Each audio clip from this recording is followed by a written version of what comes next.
네, 손과 손목은 일상에서 우리가 가장 많이 사용하는 신체 부위 가운데 하나입니다. 그만큼 탈도 많이 발생할 수밖에 없는데요. 특히 여성들에게 흔한 손과 손목 통증을 주제로 원인과 진단, 치료 방법을 우리 집 주치의에서 함께 알아보겠습니다.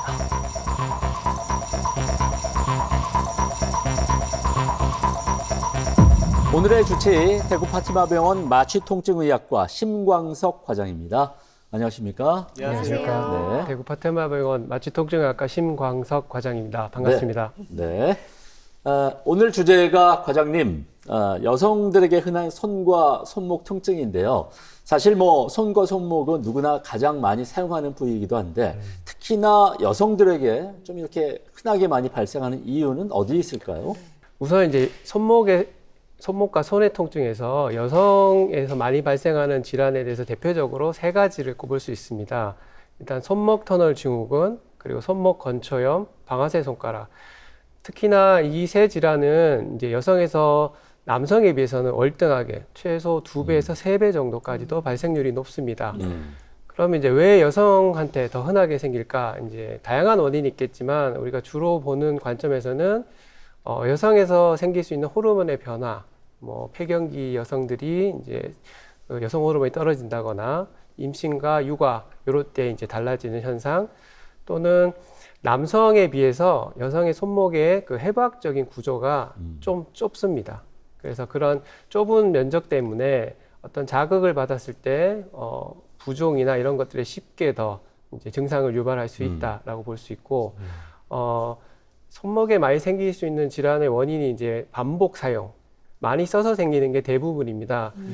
특히 이제 여성들 같은 경우에는 이제 가사 노동, 예전부터 이제 가사, 육아, 주방 일이든 요리든 여러 가지 이제 그런 가사 노동에 발생하는 이제 손목 활용도가 높기 때문에 그런 반복 사용 때문에 전체적으로 여성에서 더 흔하다라고 이제 볼 수 있겠고, 전체 여성 중에서 이제 앞서 말한 세 가지 질환은 40에서 50대 여성에서 가장 또 많이 발생합니다. 그게 이런 호르몬의 변화와 좁은 구조, 그리고 이제 반복해서 사용하는 어떤 가사, 이런 것들이 복합적으로 걸쳐서 이제 흔하게 발생하지 않을까 생각되고 있습니다. 야, 이게 또 아닌 게 아니라 네. 저희 엄마도 그렇고요. 주변의 친구 어머님들도 가장 많이 말씀하시는 게 아이고 태우가 손목이 시큰시큰하다. 아이고, 네. 이게 요리를 해서 그런가 이렇게 말씀을 하시는데 저도 또 건강 365 통해서 배운 게 있다 보니까 네. 또 아는 척을 좀 하긴 했거든요. 어떡해요?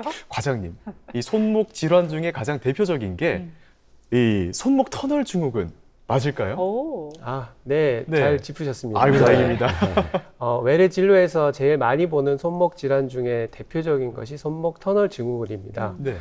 그럼 이제 왜 손목 터널 증후군이라고 이제 부르는지, 손목 터널이라는 구조를 일단 먼저 보셔야 되는데, 손목의 안쪽에 뼈와 인대로 이루어진 좁은 통로가 있습니다. 네. 그 통로에 정중신경이라는 신경이 지나가게 되는데, 그 신경이 외부 압력에 노출되거나 반복 사용으로 과다하게 사용이 되면 염증이나 부종이 발생해서 손바닥 쪽으로 증상이 생기는 걸 손목 터널 증후군이라고 말씀드립니다. 네. 감각뿐만 아니라 운동 기능, 그러니까 엄지에 있는 근육의 운동 기능을 담당하기 때문에 이 담당 기능이 나중에 이제 만성화됐을 때 어떤 증상에도 또 특별한 차이가 생길 수 있습니다. 네, 그렇군요. 네.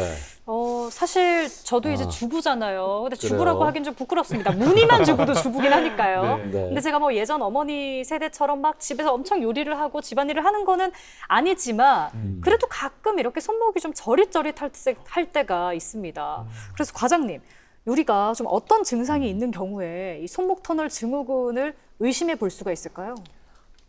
기본적으로 집에서 이제 본인이 이제 자가 평가를 하신다 하면은 네. 저림감이 주가 됩니다.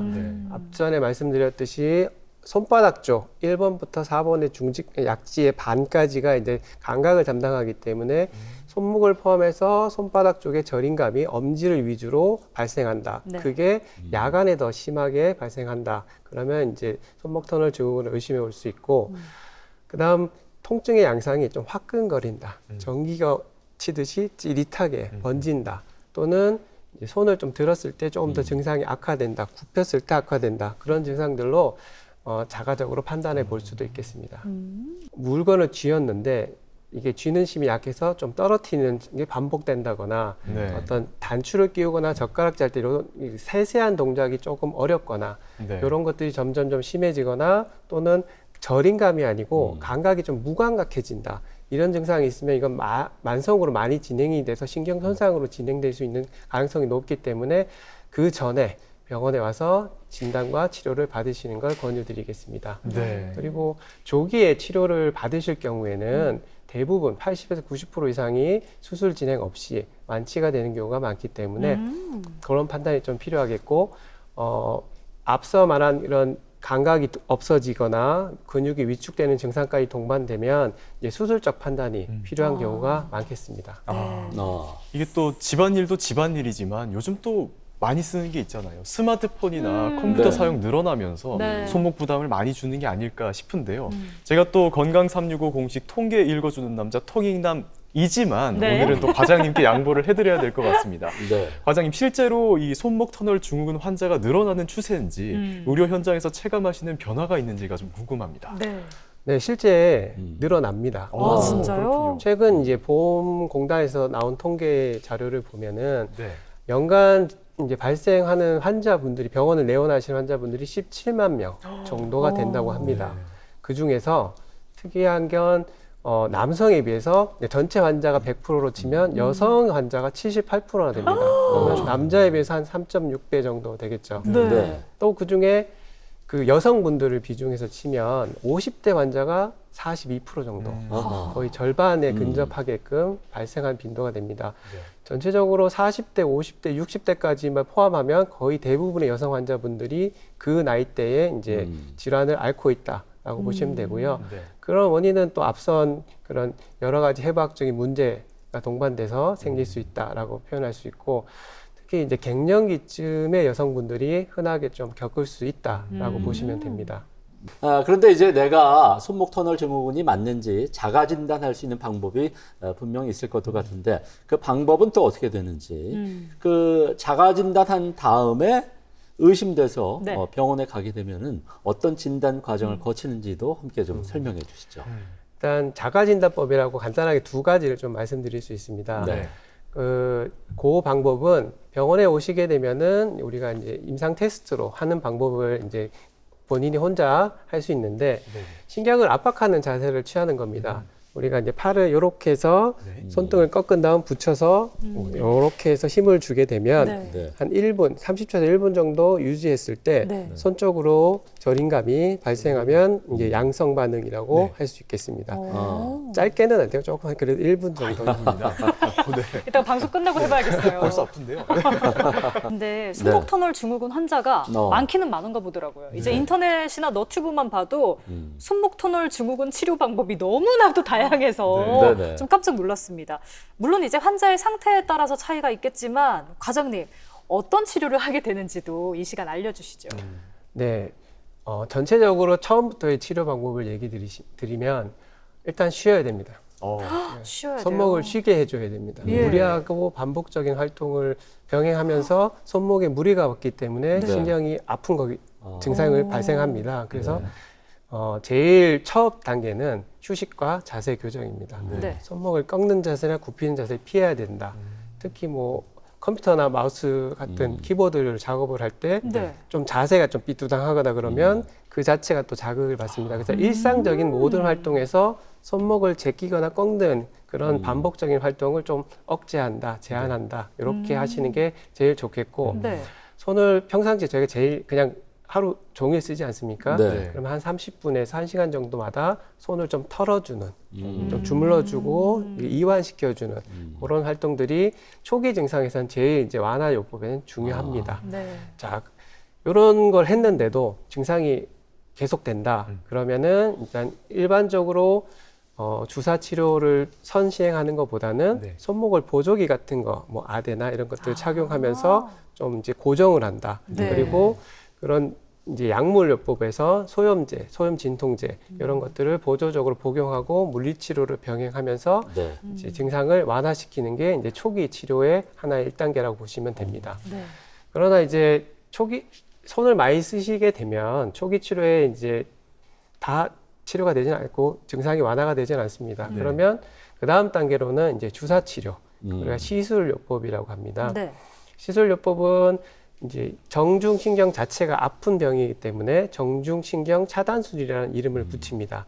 그러면 고해상도의 초음파로 위치를 잡고 그 위치에 정중신경이 부었는지를 확인하는 일련의 과정이 거쳐졌으면 그 신경 주위로 국소마취제를 포함한 이제 스테로이드라는 이제 염증을 줄여주는 약물을 일차적인 요법으로 씁니다. 네. 단 이제 스테로이드라는 거는 이제 환자분들도 그렇고 일반적인 사람들도 조금 이걸 자주 맞아도 되나라는 오. 걱정이 많습니다. 그렇죠. 네. 근데 이제 저희 쪽에서 이제 치료를 하는 입장에서는 우리가 스테로이드의 횟수나 용량, 제한 그런 것들을 다 조절해서 하기 때문에 그런 부작용이나에 대한 걱정을 크게 하지 않으셔도 됩니다. 어떤 약을 얼마큼 썼는지 가늠이 좀 안 되는 경우가 있습니다. 그래서 스테로이드에 대한 이제 거부 반응이 있거나 또는 그런 제한이 걸리면 스테로이드 요법 말고 요새는 이제 DNA 주사라 해서 재생을 조금 더 복돋아 줄 수 있는 그런 약물들이나 프롤로 치료라 그래서 고농도의 포도당 용액을 섞어서 이제 그런 강화 요법으로 사용하는 방법들도 현재 사용하고 있습니다. 네. 네. 그러나 이제 주사가 이제 만병통치는 아닙니다. 앞서 말한 대로 감각이 무뎌지는 감각 저하나 근육의 위축이 되는 신경학적 손상이 발생했을 경우에는 이제 수술적 치료로 넘어가야 됩니다. 수술적 치료는 뭐 보통 몇 개월 정도의 보존적 치료에 반응이 없거나 신경 마비 증상이 오거나 이런 경우에 해당되겠습니다. 네. 자, 이렇게 손목 터널 증후군의 진단과 치료에 대해서 함께 알아봤는데 이번에는 또 여성들에게 손목 터널 증후군만큼이나 흔하게 발생하는 손목 건초염에 대해서 좀 알아볼까 합니다. 과장님, 손목 건초염은 또 뭡니까? 쉽게 힘줄이 아프다. 앞에 힘줄이 이제 아프다? 손목 터널은 신경이 아프다. 예. 네. 손목 건초염은 힘줄이 아프다라고 오. 생각하시면 됩니다. 건초라는 것의 의미는 힘줄을 싸고 있는 얇은 막입니다. 네. 그 힘줄과 얇은 막 사이에 강한 압력이 가해지거나 염증이 발생하게 되면은 그 부위로 체액이 차는 이제 부종, 염증이 이제 발생합니다. 그게 통증을 유발하게 되면은 우리가 이제 건초염이라는 표현을 합니다. 특히나 손목에서 발생할 때 엄지 위쪽에 있는 손목에 두 가지 힘줄이 이제 좁은 통로를 지나가게 됩니다. 그 통로에 무리가 가면 이제 손목 전체나 엄지 쪽에 이제 통증을 유발하는 손목 건초염이라는 질환이 발생하게 됩니다. 이쪽으로 살짝 이제 눌렀을 때 네. 통증이 과하게 이제 악하는 이제 유발이 되면 예. 손목 건초염을 이제 의심해 볼 수 있겠습니다. 살살만 눌러도 할 네. 정도 통증이 있어요? 그건 좀 심해졌을 때. 그렇군요. 제가 또 확실히 스마트폰을 많이 쓰긴 하나 봅니다. 또 왜요? 말하면서 뜨끔했던 게 아까 교수님이 옆에 있을 때 계속 폰 보고 있었거든요.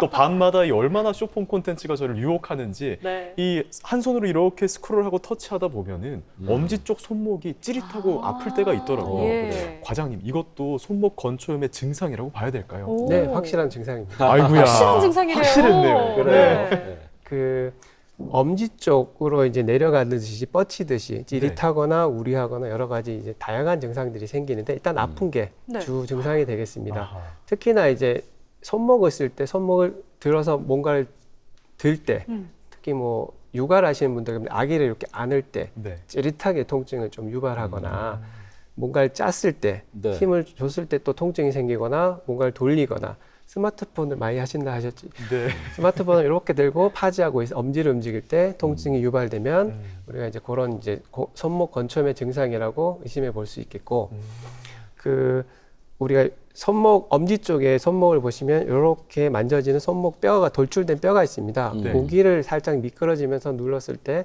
강한 압박이 느껴지면은 건초염이 진행됐다라고 보시면 됩니다. 아니 아까 손목 터널 증후군이 여성 비율이 78% 정도라고 하셨죠. 그럼 궁금해요. 손목 건초염도 네. 여성에게 더 위험한 질환인지 어떤 사람들에게 잘 생기는지가 궁금하네요. 그래요.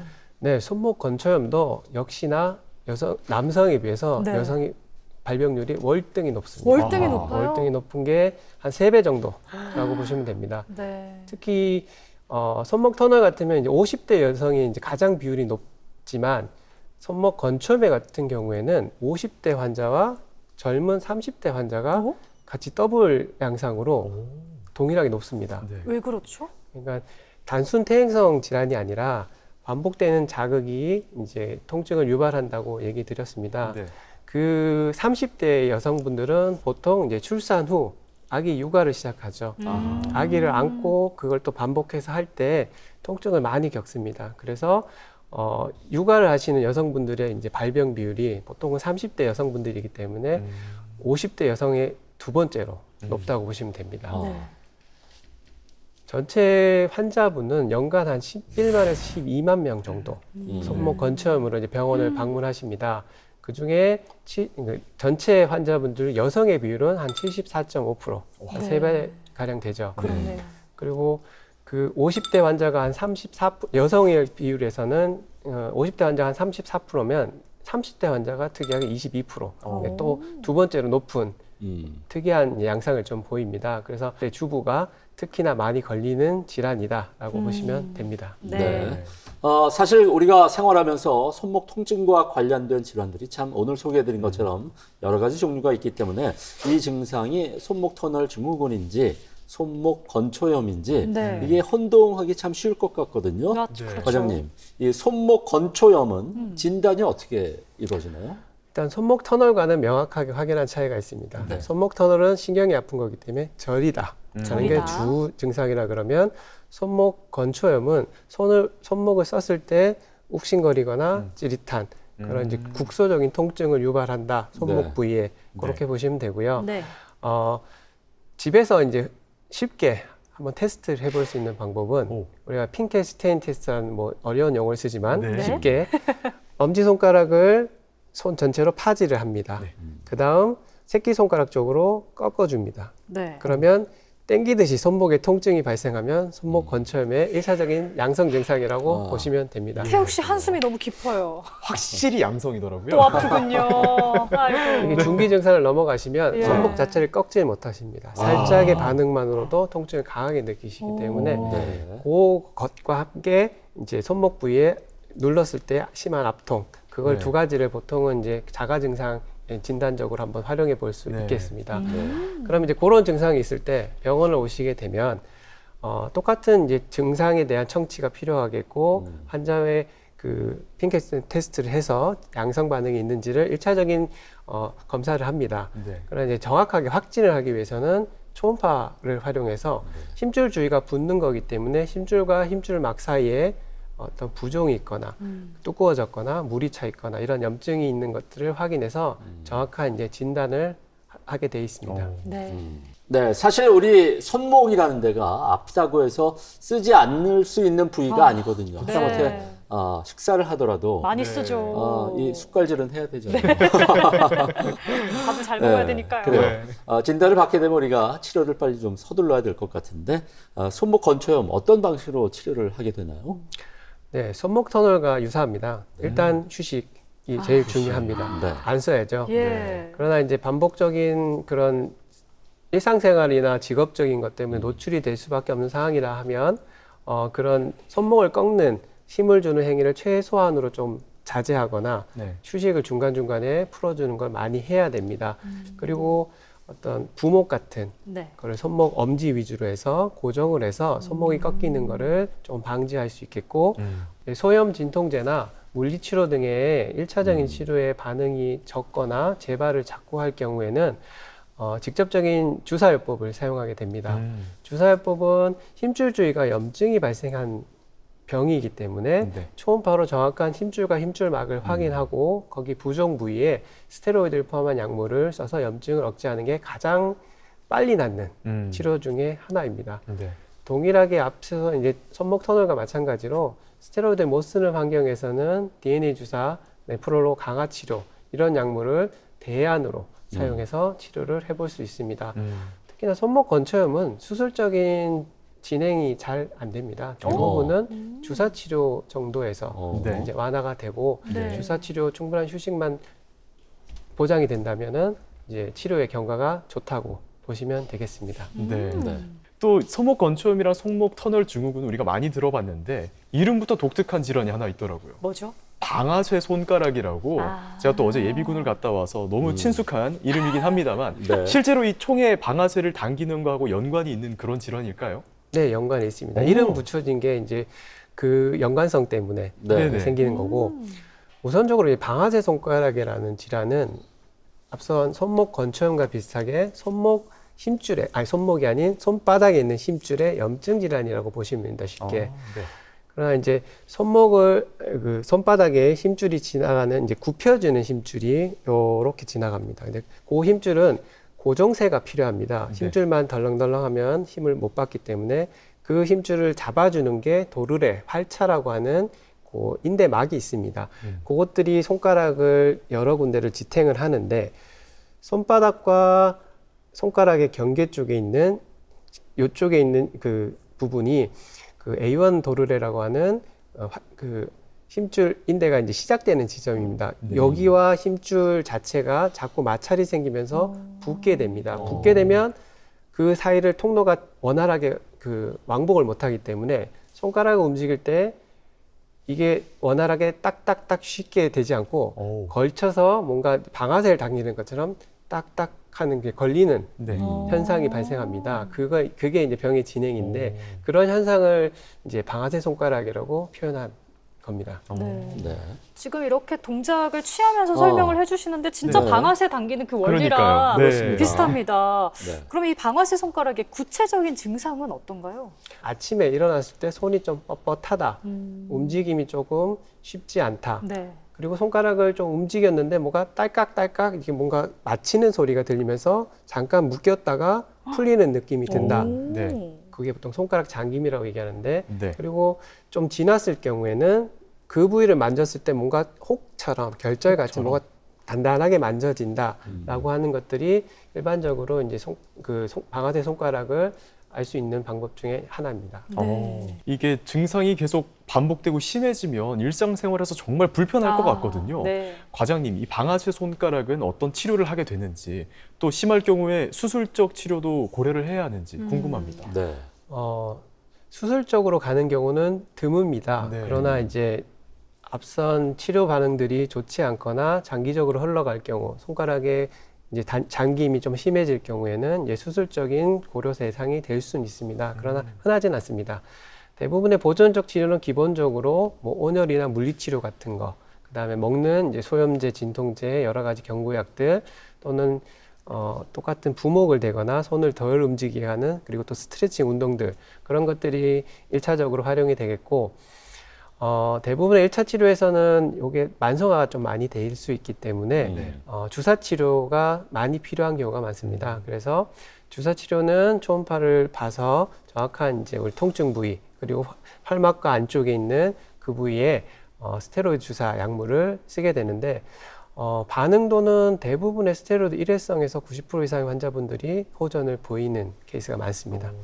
자, 이렇게 말씀을 듣고 나니까 손과 손목 통증을 그냥 대수롭지 않게 여겨서는 안 될 것 같다는 생각이 듭니다.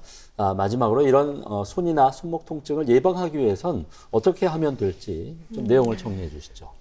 앞서 살펴본 이제 여성에서 많이 발생하는 세 가지 질환, 손목 터널 증후군, 그다음에 손목 건초염, 방아쇠 손가락은 가장 흔한 원인 1번은 반복적인 사용입니다. 네. 그래서 평상시 가사 노동을 하실 때 손을 많이 쓰시게 되면 충분한 휴식이 동반돼야 된다. 그걸 좀 염두에 두고 손을 많이 풀어주는 활동들을 하시면 더 이제 병원에 오기 전에 초기 단계에서 이제 완화가 될 수 있겠다라고 볼 수 있고요.